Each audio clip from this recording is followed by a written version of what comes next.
It has been quite a little bit of time since I last casted a game of StarCraft 2 Legacy of the Void that wasn't my own, but today we're gonna have a look at a match between ByuN and Dark. ByuN spawning as the red Zerg in the top left corner of King Sejong Station, and his opponent is going to be none other than ByuN. Now, in case you are completely unfamiliar with either of these players and you haven't really been following the professional gaming scene, I think it is widely agreed upon the fact that these are the two best players in StarCraft 2 that the game has to offer right now. Years of pro gaming has led to this game right here, and this was actually played during the WCS Grand Finals, and it was part of a best of 7 series, and arguably speaking, this is the best game in that entire series. And honestly, with that, this automatically becomes the best Zerg vs Terran that at the very least I have seen in recent times. An extremely high level game, and I really wanted to go ahead and share this with you guys. So if you've already seen the result of this game, obviously you may already be aware of what is going to be happening, but I absolutely adored watching this game. I couldn't get enough of it, so I had to go ahead and share it with you. And like I said, it's been a little while since I last casted a game with you. I focus a lot on, improvement on my own games, and I do a lot of game analysis of my own games, but back in the day when I first started the YouTube channel, I focused actually a lot of my time on casting games of pro gamers, and I think it's about time we return to our roots, at least for a little while. Now, both of these players, upon making it to the Grand Finals, have already earned $100,000. That's quite a little bit of money. However, the winner of this best of 7 series would go on to win an additional $100,000. And the winner of this series would, earn 200K for playing, a video game. I know a lot of parents out there may not be able to believe that kind of thing. At the very least, my parents are always they're always confused about why people earn that much money in StarCraft. But the fact of the matter is that millions of people play this game, and they are the very best at what they do. Now, just to give you a little bit more information on both of these players. Dark, the Zerg player in this match, is very well known for being an extremely defensive Zerg player that focuses on macro. Sure, he can play aggressive, and sure, he does cheese. I mean, that's what you need to do in order to become the best of the best.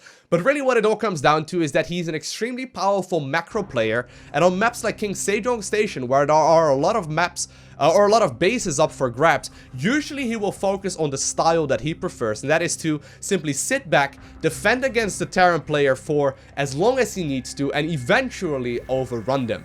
Now, on the other hand, ByuN, his opponent, is going to be a Terran player that is extremely good at macro. Don't get me wrong, his macro is arguably the best in the world right now. He's extremely good at spending his money and making sure that he gets all his buildings and units out in time. But honestly, where he shines is going to be control. He's an extremely aggressive player in Terran vs Zerg, while backing it up with a lot of bases himself as well. And, spoiler alert, that is exactly what we're going to be seeing in this game as well, because I'm sure that you guys were aware of the fact that I wouldn't be showing you a game that would be over in, just a couple of minutes. Anyhow, so an extremely high-level Zerg vs Terran. I was actually able to watch this game live in the audience at BlizzCon, and my mouth was open for the majority of the time. It was just, a little bit too good to be true. Now, as far as the strategies go that both of these players are focusing on right now, they're playing the latest and greatest of the Zerg vs Terran meta. Terran players in general right now are focusing a lot on 16 marine drops, so oftentimes they will go for the double barracks relatively early on into the game. Then they follow it up with a factory. The factory produces a reactor, and the reactor is going to be switched over onto the starport, at which point they can produce 2 medevacs at a time, and usually the stim pack will be timed so that it will finish up at the exact same time as the double medevacs come out as well. And if you have a quick look right here, you can see that big switcheroo right here, where the ByuN, the Terran player right here, is going to be able to start producing a ton of units. At the same time, Dark is going to be on the other side of the map, and he's going to be securing as much economy as possible. Usually what the goal of the Zerg player is going to be is to simply try and defend the different kinds of aggression that the Terran player is going for, and they will try and defend that with minimal amounts of units, because obviously the longer a drone is going to be out on the map, the more he will be able to produce as well. Now, at this point in the game, he's actually going to go ahead and knock down the rocks behind the natural. The reason for that is quite straightforward. He doesn't want to, you know, have a Terran player drop right here in his little nuke where he can't really touch it very easily whatsoever. But at this point in time, the Terran player is gonna start moving across the map. Now notice this is just, you know, meant as a little bit of aggression. He knows very well that Dark is far too good of a player to go ahead and lose to 16 Marines. I mean, I'm sure that most of you guys can go ahead and defend against 16 Marines as well. And as you can see, Dark does have sufficient amounts of defense out already. And upon seeing all of these queens, ByuN knows that he's probably not going to be able to get a whole lot of damage done. And instead, he's going to focus on cleaning up as much of the creep as possible. The reason for this is that, you know, the further the creep gets pushed, the more difficult it is going to be for a Terran player to push onwards later on into the game. And, well, immediately upon one creep tumor getting taken out, Dark is going to replace it with a couple more just to make sure that he can keep on pushing with all of that creep as quickly as he possibly can. Now, while this game is currently still loading up and while we are seeing a little bit of skirmishing between those two players, I've been thinking about the different things that I can do with all of these replays. In case you are unfamiliar, and there's actually going to be a little bit of aggression right here, but the pickup is going to be just in time and just plenty to get in time, or to get out of any kind of harm's way. But I've been thinking about the different kinds of things that I can do with these replays now that they are going to be available. If you guys would like me to analyze any of the games from the WCS Grand Finals or any of the other games that you would really like to see me analyze, definitely go ahead and post them down below in the comment section of this video. I would love to figure out the exact strategies that these pros are playing, so hopefully we can all learn from it together. But if there's anything in particular that you would really like to see, definitely go ahead and let me know.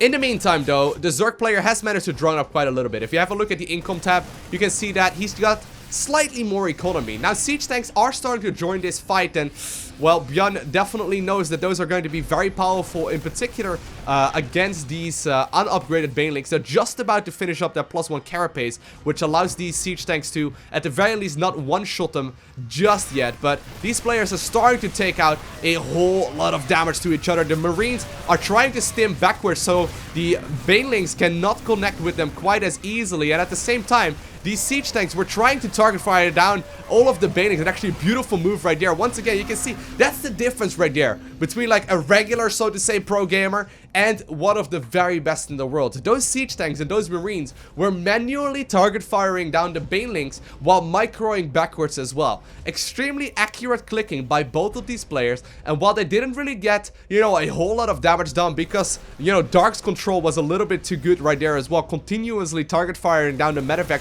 and making sure that none of his queens will just randomly end up falling. It's very important to realize that, you know, what they're doing is extremely difficult to execute.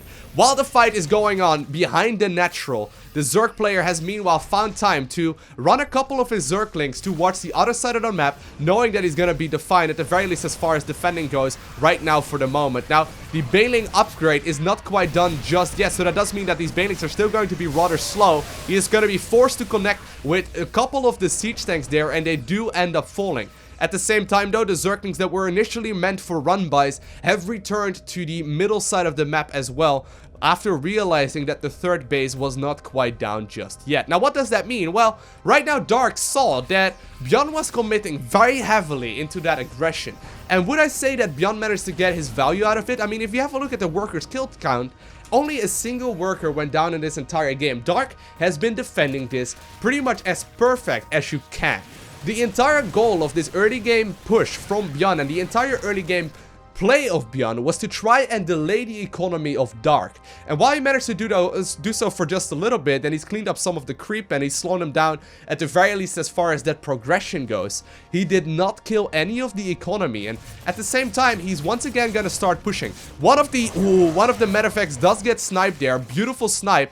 Just ByuN not paying attention for every single second there, and it does cost him dearly with immediately him dropping down 10 supply.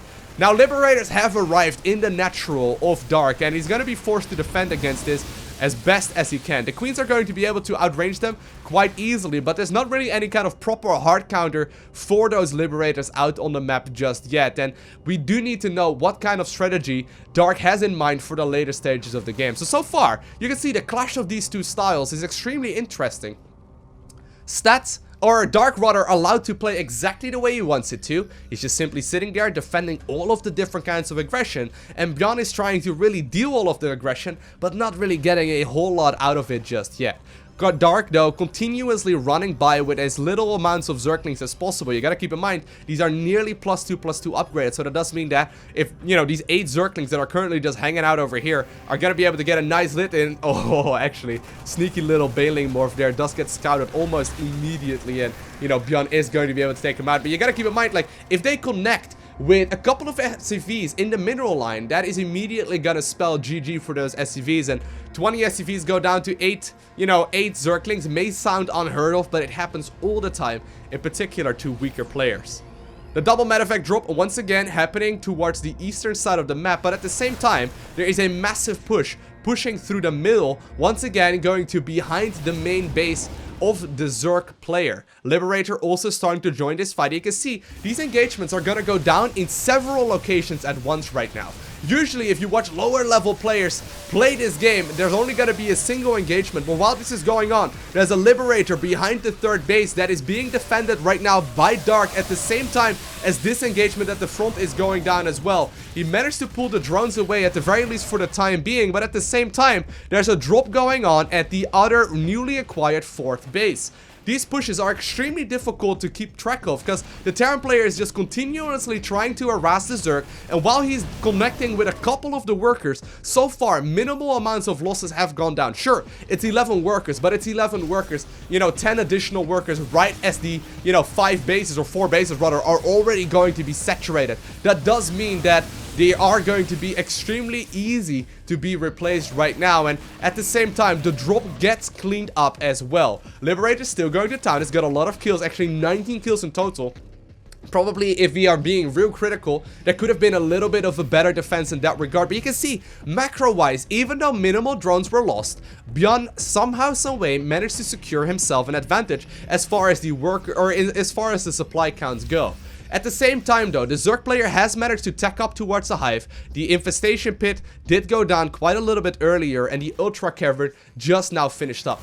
Really important upgrade, because basically what the Zerg player is trying to look for is to get a really solid engagement of just until ultras come out. Ultras are extremely good, they're extremely powerful, in particular against you know, protected bio forces. Ooh, nice little cheeky pick off right there by the Queens, managing to get a solid hit off on those Liberators. And while he's trying to get pot shots off right there on the different kinds of Liberators that are out, and while the creep has been cleaned up quite efficiently, it looks like there is still a ton of Zerg ready to be engaging right here as well. And obviously, ooh, these Marines actually caught between, you know, a watchtower, I suppose, and a couple of Queens. Very difficult to make them survive, and they do indeed end up falling. But at the same time, ultras are being produced. At this point in the game though, ByuN decided to go for the fourth base. The fourth base command center is just about to finish up, and as you may be aware, this high ground right here on King Sejong is extremely good. This allows you to get a planetary fortress right here, which is exactly what he's doing, and that position is very difficult for a Zerg player to break, in particular if Liberators are going to town. Now, while this is all going on though, a new Liberator has started moving across the map. I believe that one was initially used for the aggression, but he's once again going to try and push onwards, distracting the Zerg player while pushing into the fifth. He's gonna try his very best to get some solid engagements off. Nice queen pick off right there, but the queens right now are not going to be part of that main fight. Beautiful splits there by ByuN, not really taking any losses to that clump of banelings, even though where they were on creep. Absolutely enormously, like, those splits are incredibly difficult. He didn't lose anything from there. Well, maybe a Widowmine or two, but that's, you know, or like a Marine or two, but that's sort of behind or besides the point. That entire army could have gone down, and instead nothing really took any damage here whatsoever. However, it looks like Dark has seen enough. He wants to start engaging these forces. He wants to make sure that the Widowmines are not gonna get any kind of massive hits off if they are burrowed on creep, and the queens are given a little bit of time as well to start spreading the creep once again. Now ultras are out, chitinous plating is about to finish up, and that is going to mean that Dark is going to be in a very powerful position, as this will allow him to really start chomping away at all of these Terran forces. He's trying to get a good surround here. You gotta keep in mind that these Marines are extremely vulnerable right now, and indeed, they are starting to take a ton of damage A lot of damage is being dealt, but he's backing up towards the planetary fortress. A lot of Widow Mines are already out on the field, and more Liberators are joining the fray as well. And slowly but surely, it looks like the Zerg player is going to be pushed back. And while he has taken a supply advantage for the real first time in this game, this is by no means over just yet, because the Terran has got 4 bases secured. As you may be aware, Terran players on 4 bases are extremely scary. If they manage to get to that point, that usually means that they're going to be able to, at the very least, macro up a ton of reinforcements. And while they can be dropping at several places at once, like we will see ByuN do in just a little bit, I'm sure, that does mean that they're also going to be able to have a massive army at the exact same time as they are moving across the map with the several dropships.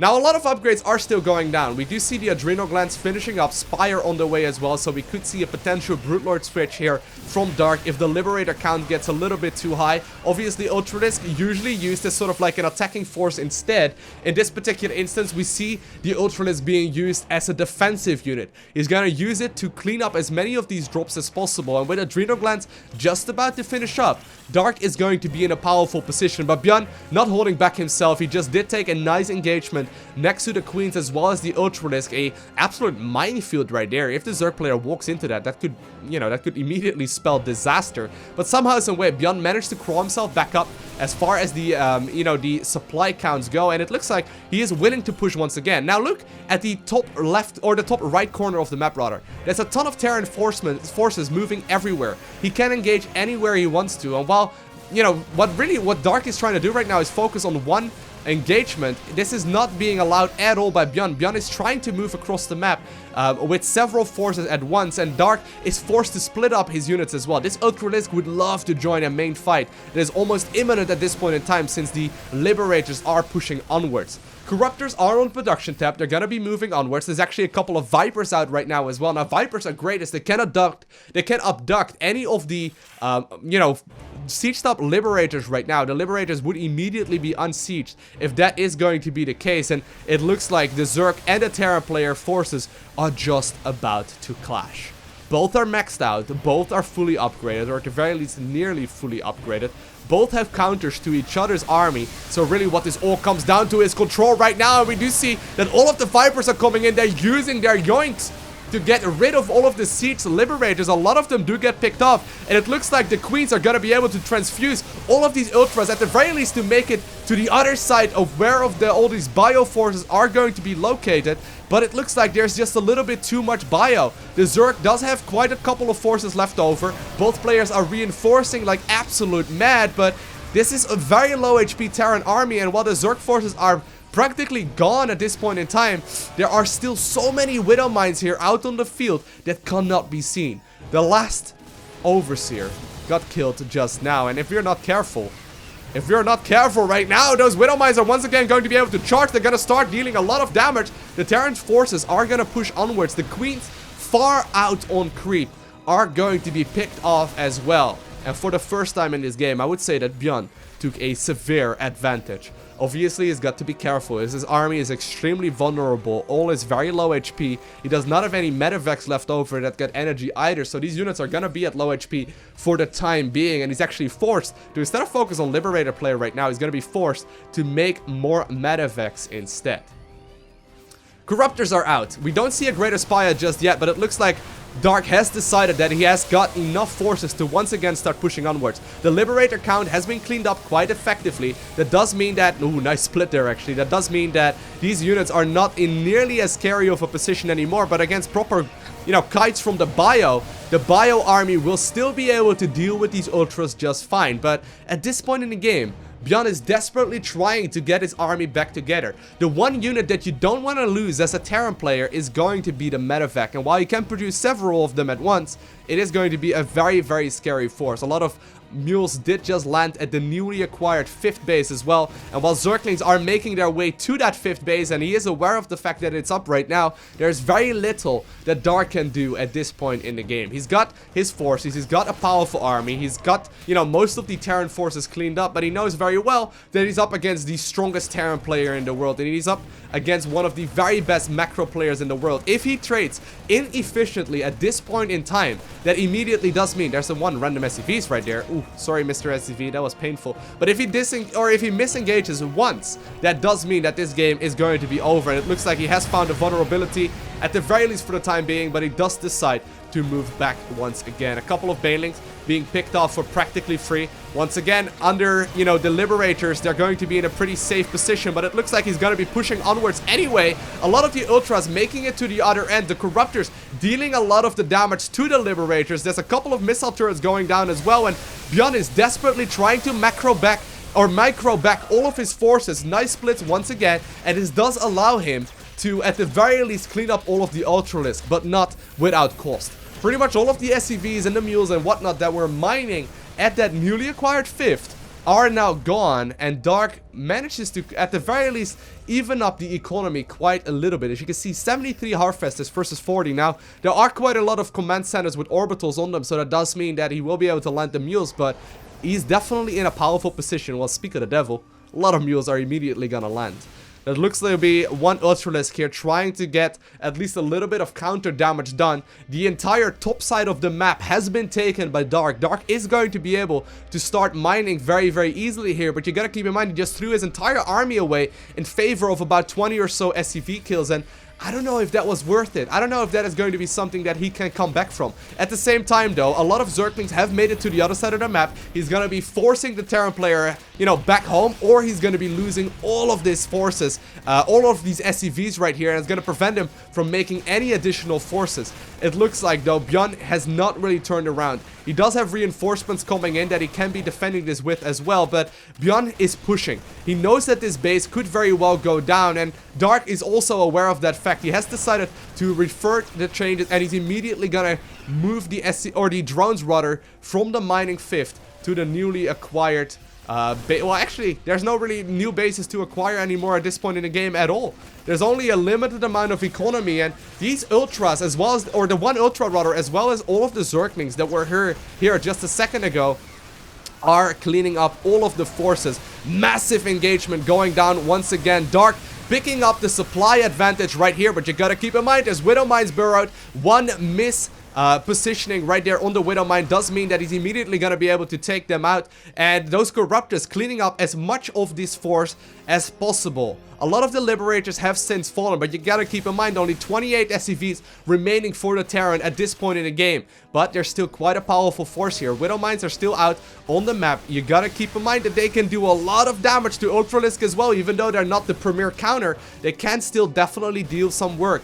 At the same time, Zerg not using all of his forces to try and hold on to the, you know, base right here in the middle, but instead, ooh, huge detonation there. Instead, he's splitting up his forces to try and get several engagements down at the same time, knowing that without the Liberators and without the Widow Mines in position, it's very difficult for the Terran to move up this ramp. Stim is not really available anymore, as these medevacs are practically depleted, but without, you know, the support of the rest of this army, this is going to be very difficult to pull off. More and more Zerglings in the production tab, more and more, you know, units trying to be produced by both of these players. And while the Terran's economy has dwindled away, this army is starting to look very, very small for the Zerg player as well. An Overseer has joined in the fight, and it looks like at this point there are 65 Harfesters for Zerg and only 13 for the Terran player. And really, for the first time in this entire game, Dark manages to pick up the victory. An extremely wild game, to be completely honest with you.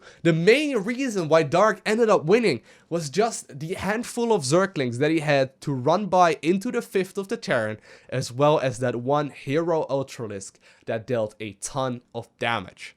I hope you guys enjoyed watching this video. If you haven't already, make sure you hit that like button down below. And if you want to see more content like this, make sure to let me know by hitting me up with that subscribe button below the video as well, so you get a notification as soon as I upload the next one. And other than that, I want to thank you all for watching. Have an amazing day. Do not forget to smile, alright? And I will see you in the next video.